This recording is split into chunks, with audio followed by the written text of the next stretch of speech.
Everyone, and welcome back to my YouTube channel. So like the last video I did, I'm doing a PowerPoint for this one again because I definitely found it easier to do.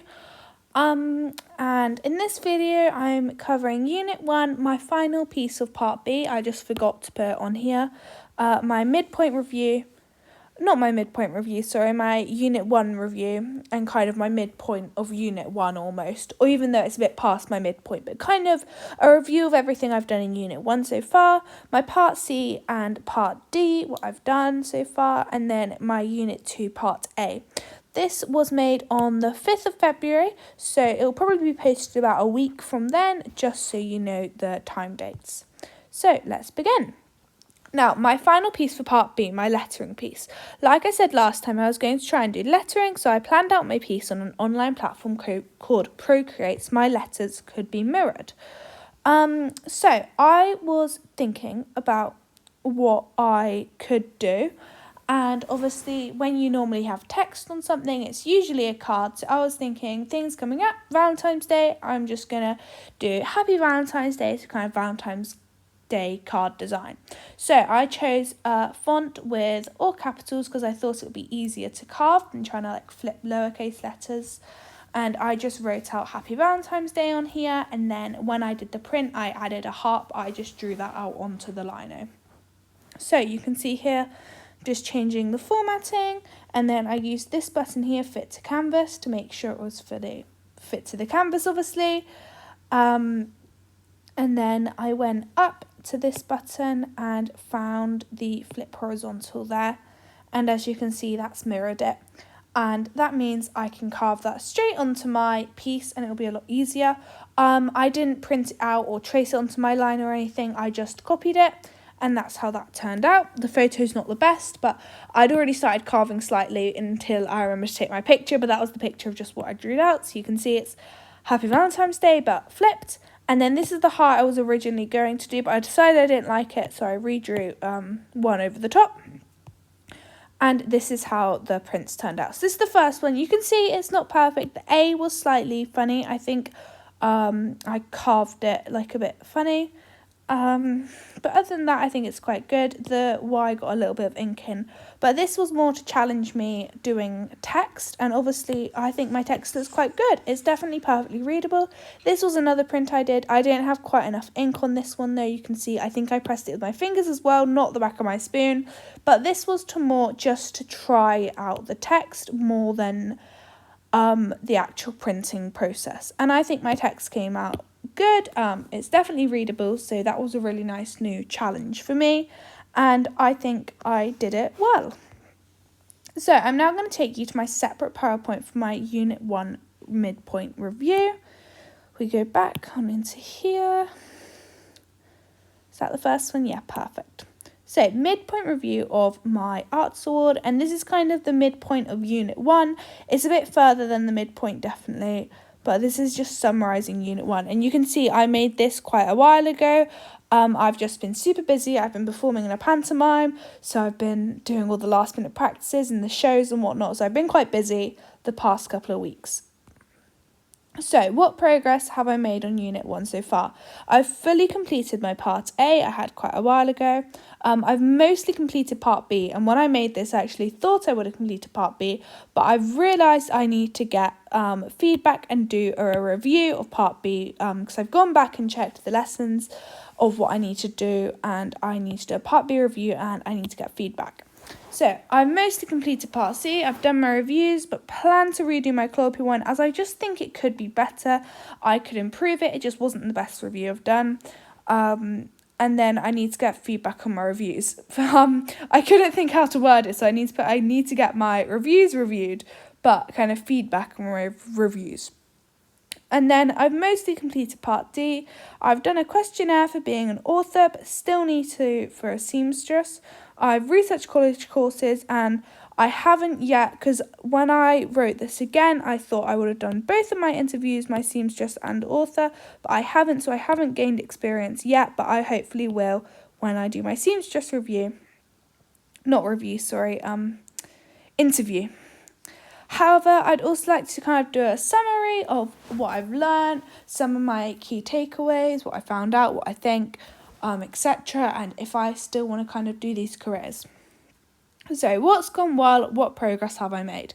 I can confidently and competently lino print. I'd never lino printed before this challenge, so I've definitely improved. It's actually crazy to think about now. It's like that I'd never done it before and now I can. But I guess that's learning a new skill. I can use various techniques and materials and inks and whatnot within lino printing. I've completed all of my targets for Part B, however some of them I did miss the deadline for and didn't complete in time. So in future I'm going to allow myself more time to complete them and be strict on making sure I meet the target date in Unit 2 and any deadlines I set for Unit 2. I've learned how to review performances because I hadn't done very many reviews before, and I've reached out of my comfort zone and contacted people about interviews and spoken to various strangers within those careers. Have I had to adapt my plan at all, and why? I don't think I've had to adapt my plan greatly. However, my goal originally that I found in my notes was to create a detailed lino print confidently, which is obviously quite a vague kind of loose goal. There's no real kind of definition of what's like really detailed and what's really confident, but I think I'd kind of done what in my head I was hoping to achieve earlier than expected, as I picked up lino printing quicker than I anticipated. So I thought about my goals and how they can challenge me more, and have set myself lots of mini challenges throughout kind of naturally, like trying my multiple colours and using lettering, and there we go, my cursor wasn't working. Throughout my challenge, I've kind of set myself lots of mini goals. So I believe my goal has kind of been adapted to learn to lino print with confidence and try out various techniques to gain a wide understanding of lino printing and lots of little things within it, so I could kind of do I can do lots of different things within lino printing. Instead of focusing specifically on one skill, I've kind of done the whole umbrella term of lino printing. I've done lots of different things. And I kind of kept striving to challenge myself further. Instead of just sticking with one thing, I tried to explore as much as I could. I hope that makes sense. I'm quite tired. What still needs work? How will I achieve this? Not very much. I need to summarise my Part D, collect everything together as to what I've done and give some feedback as to how it's changed my perspective, if it has. I need to do my Part B review and get feedback on my Part B. I think I'm going to ask my dad to give feedback because he quite often looks up kind of the schoolwork I do. I like sharing it with him, so I think that would be good.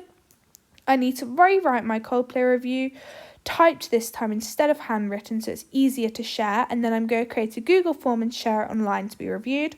And I believe that's everything, but I just want to double check with my teacher Lydia to make sure I've completed everything for Unit 1. So that is the little PowerPoint I did for my midpoint review, and back to the original one. So, Part C, the reviews.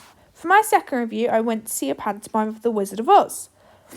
I typed the review, so I'll share it with you on the next slide, but I'm also going to read it out loud. Like I said just now, I'm planning to redo my review of Coldplay, so that will be in the next video, that redone review. I'm not going to fully redo it. I might, I'm not sure, but I think I'm kind of going to keep it a similar structure, but kind of edit it lots. And I'm also going to share my feedback of my reviews in the next video. Again, for giving feedback, I think I'm going to do that on a Google form. The Wizard of Oz review. On the 22nd of January, I saw a pantomime of The Wizard of Oz. The show began with an opening number and the introduction to Dorothy and some of the other characters. Their choreography for the dances was very well done throughout the show, with a large ensemble and some very intricate dances. The cast was very varied in age, with some young children and some older people, and even a very cute dog called Toto. A real dog, I should specify. The costumes were brilliant, especially the Tin Man with the actor fully painted in silver. There are various costume changes in the show, especially with the Dame, and even special effects like fire, smoke and confetti. The show used Sorry, that doesn't make any sense. The show used curtains for some of the backdrops, and the rest had big side props / screens which were rotated for different scenes. There were colourful lights in the show, but no projections, and various props were used, enhancing the scenes. All actors had microphones on instead of having to project their voices. I just want to point out here, that A is not supposed to be there. So, yeah. Oh well, I'm not going to edit it now. What I liked.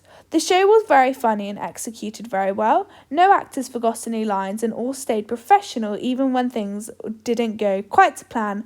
Nothing went majorly wrong. That makes it sound like it wasn't very good. It was brilliant.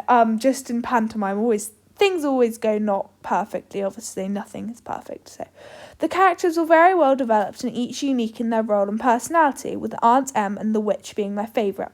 I really liked all the songs, even though I found some slightly modern. They suited the show and were very catchy. The dances were brilliant and the choreography was smooth and synchronised.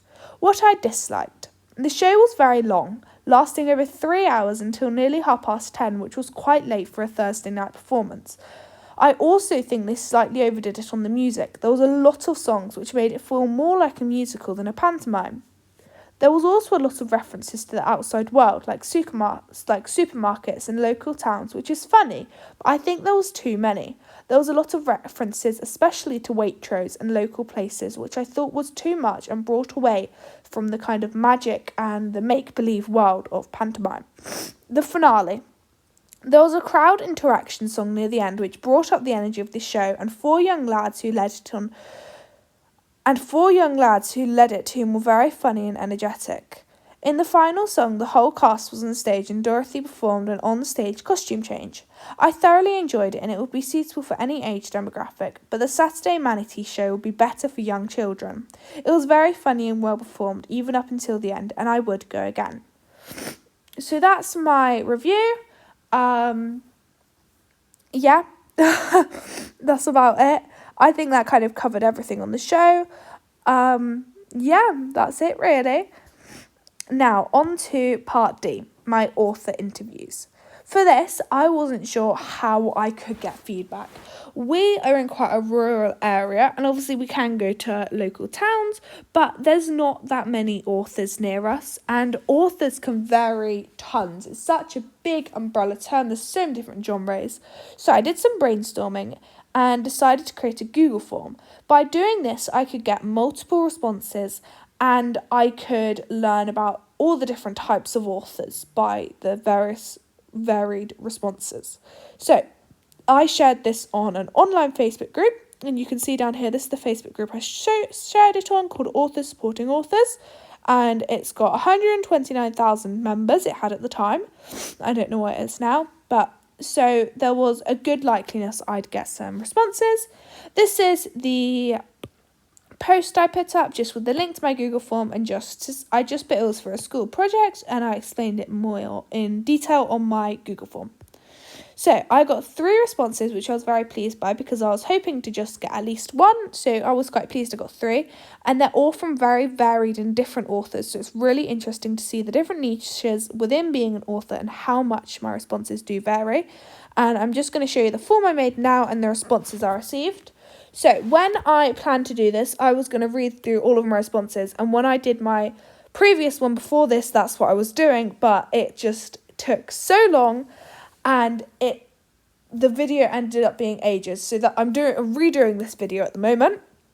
So I'm just going to kind of roughly read through the questions. And then I'm going to go through the responses briefly, just so you can see them. So you can obviously pause to read them more in depth. But I'm going to share with you the key takeaways that I kind of took from this. So this here is just saying, hi, I'm Anna, currently doing my Silver Arts Award, part of this researching a career, and I'm researching being an author/poet. I'd really appreciate if you took some time to answer so I could learn what it's like to be an author. Your responses will be used in my course and maybe posted on YouTube, but you are more than welcome to stay anonymous. I don't mind either way. Thank you and enjoy. I don't think that A was supposed to be there. Oh well. Okay, so your name and anything you've published, and I put this as optional and just feel free not to answer because I really don't mind if people want to stay anonymous or not, because obviously it's going online. What kind of things do you write? What genre? What are you currently working on? And then some more in-depth questions. So what inspired you to become an author? This one was just, I forgot to add this on the short question, so I put it here. How old were you when you decided to be an author? How did you get to where you are today? What do you enjoy the most? Is there anything you dislike about it and why? What's your favourite writing platform? How long have you been an author? What's your typical working day like? Is there any advice you'd give to your younger self? Which I really like as a question, just for lots of people I meet. I think that's a really interesting question. Is there anything else you'd like to say to me or think could help me to pursue writing? Some future goals within your career. And then that was just thank you for taking the time to answer.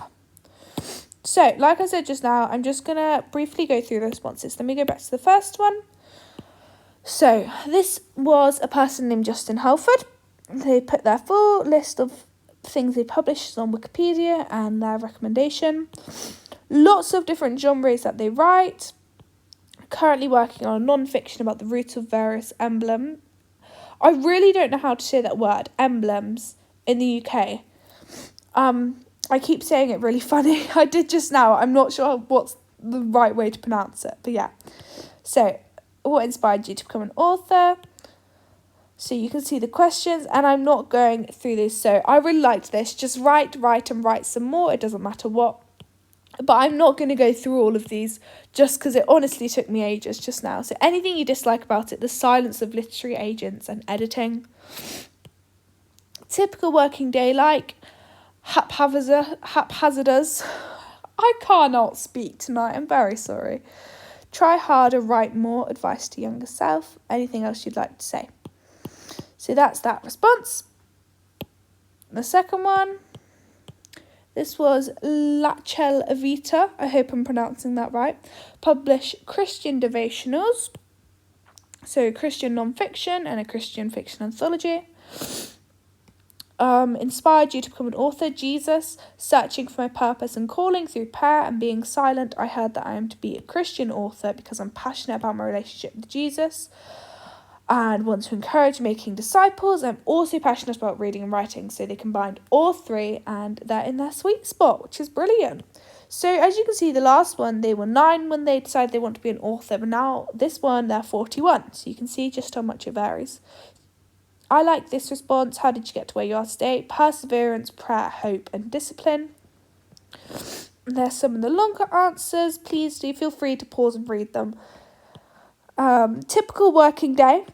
So because it's their full-time job, they work anywhere between 10 to 15 hours a day, doing what they love, so not paying attention to the clock, which I really like. Do what you love, and then it never kind of that, whoa, what's the quote? Do what you love and you'll never work a day in your life. That's what this really reminded me of. Any advice you'd give to your younger self? So, yeah, kind of don't give up. Wait for the right time. And yeah, so that was that response. I know I'm going through these very briefly, but I'm going to go through my key takeaways in a minute as well. So your name is Ashley and the pen name is A Miracle. And they published one book and another is releasing in March 1st. So that's about under a month. So quite soon. So yeah. Romance, contemporary, suspense, drama. I really liked this response. What inspired you to become an author? I've always loved the idea of knowing someone's story, the story only they can tell. I wanted to tell my story, but I did it in a way that helped me heal. I used my experiences and my joy of creative writing. I created a story that not only helped me heal, but brought to life a beautiful story that may be able to help others. If there's a story in your head, tell it. It matters. I thought that was really lovely. This response as well. How did you get to where you are today? Keep getting back up. Don't give up. Yeah, that full response was really lovely to read. I really liked this response, actually, all of the answers. Anything you dislike? Again, editing and publishing. Favourite writing platform? One of the other ones was Word as well, but I don't think I mentioned it. How long have you been an author? Typical working days. They work 9 to 5, trying to balance it outside of work. Quite busy. Yeah, so that was the final response. And I just want to say again how grateful I am for these responses. I really was shocked by, so I did this quite late at night. I uploaded it obviously on Facebook. People are all over the world, so maybe in the middle of the day in like America, say if people are from America. But literally when I woke up in the morning, I had 3 responses and I was really pleased by it. And I love how varied all of the responses I got were. So I was really pleased about that. So, my key takeaways from all 3 of my responses: used Word for writing, editing and publishing are the worst parts, don't give up, tell your story, it matters, write as much as you can, stay inspired, timing is everything, don't try to follow trends, write what you like, and cherish every moment. Which a lot of these, in a way, you can apply to a lot of other scenarios instead of just being an author. So I thought that was really lovely. So, now on to my seamstress interview with Kimberly. So, sadly, the post I put on Facebook that I mentioned, I got a few responses from, but I didn't actually get very many, and not all of them were that kind of helpful to the specific thing I wanted to do. So I looked in a slightly bigger town a bit further away, which has lots of little independent fashion shops, and I went in and spoke to a lovely lady named Kimberly who said she'd be willing to help. And this is the rough idea of what I said. So, hi Kimberly, I'm Anna, I'm 14 and currently doing my Silver Arts Award. Part of this is studying a career within the arts and I'm looking at being a seamstress. I would need to do an interview with you. This could either be videoed or voice recorded or even just written responses if you'd prefer. I'd really love to come into your shop and have a chat/informal interview about what it's like being a seamstress, and maybe you could even teach me a thing or two. That's kind of the rough idea of what we said. But yeah, so we've been talking and I've spoken to my dad about it, so he's been helping me as well as to what to say and organising things. Because obviously, like, I'm not that old. So it's quite a lot, but he's been really helpful, but I've been talking to her lots as well myself. And I'm going to speak with her on Thursday, we've decided. Oh, this says, hang on, is that correct? The 12th? Yes, that's right, because we were originally going to do last Thursday, but something came up, so we couldn't. I can't remember what, but something did. So the 12th of February, so in a few days from now, actually, it's not that long, so I'm going to share that with you in the next video. So hopefully she'll be able to teach me a few things, as I recently got a lovely old sewing machine as well for free from a local lady in our village. So I'd love to learn how to use it better and improve my skills. So I've jotted down a few questions to ask her, but I'm naturally quite a chatty and bubbly person, which is why I decided to do these videos, because I prefer kind of talking out all my ideas instead of writing them. So I'm sure more questions will come as we chat. And then I'm going to share the questions I asked her and our interview in the next video. And now on to Unit 2 Part A, which is my plan for Unit 2. So, what qualities does a good leader have? So, in my opinion, a good leader has patience, listening skills, confidence, teaching abilities, and the kind of ability to remain calm in tricky situations. What leadership qualities do I want to develop? I want to be able to explain things clearly and slowly, be more confident explaining my plan to adults and authority figures, stick to deadlines and be prepared before my workshops, and I want to develop my patience. My leadership project, what I want to achieve and how this will help me to develop as a leader. So my project's going to be running an after school club for 4 or 5 weeks at a primary school. I'm going to teach children nature crafts, a different one every week. I hope to help improve children's creativity and encourage them to get outside more and appreciate nature and how it can be used to create art. By teaching children, I will have to be clear in my explanations and patient when teaching. And I must be prepared and organised, especially when showing my teachers my plan before my lessons. So that's kind of an overview of what I want to do in this project. So my role and what this will help me to develop. So I'll be teaching the lessons. I'm going to demonstrate the craft, give a rough explanation of how it's done, and then allow the children to try and make their own whilst I watch and assist. That's my kind of rough overall plan for every lesson. I'm going to work closely with each child, helping them with anything tricky. I didn't mention it on here, but I plan to have between kind of 5 to 8 children in each of my lessons. At the end of each lesson, each child will have a craft to take home with them and either use or display.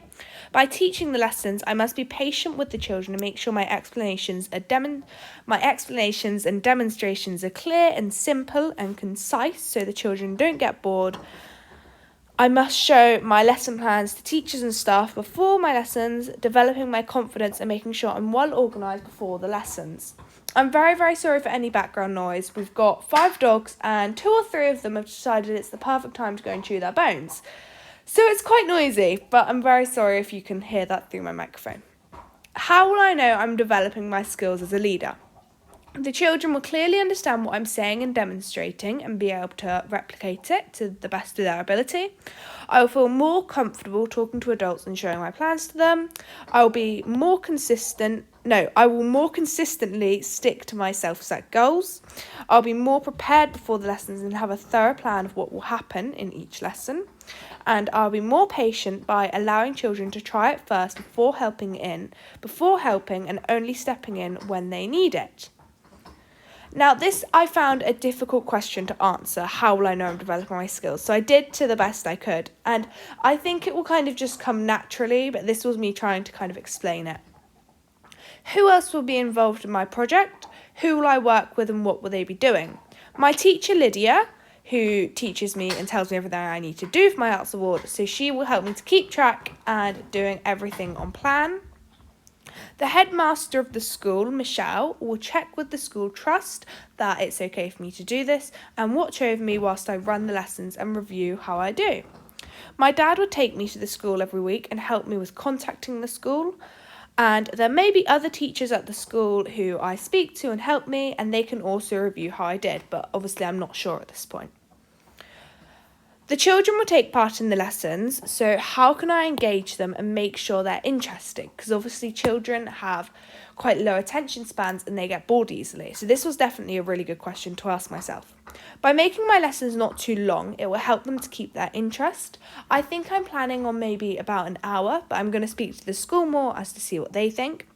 I will keep my explanations short and concise and have the majority of the time on them doing the craft, which will be more enjoyable and interesting for them instead of just listening to me talk and telling them what to do. After each lesson, I'm going to ask the children if they're enjoying it, and I plan to explain the next week's lesson to them as well, so they have something to look forward to. I will also allow them each to have something to take home and cherish after each lesson instead of just after the whole course, which will help them to keep more motivated and engaged. So instead of doing like one big project and then they take it home after, or like it's a shared thing, I'm doing each individual little mini crafts every week, which will keep them more motivated. How will I promote the project and how will I recruit participants? Now, this was a really tricky question for me because obviously it's an after-school club and it already runs. So I'm not necessarily going to recruit participants. So I didn't think that really applied to me loads.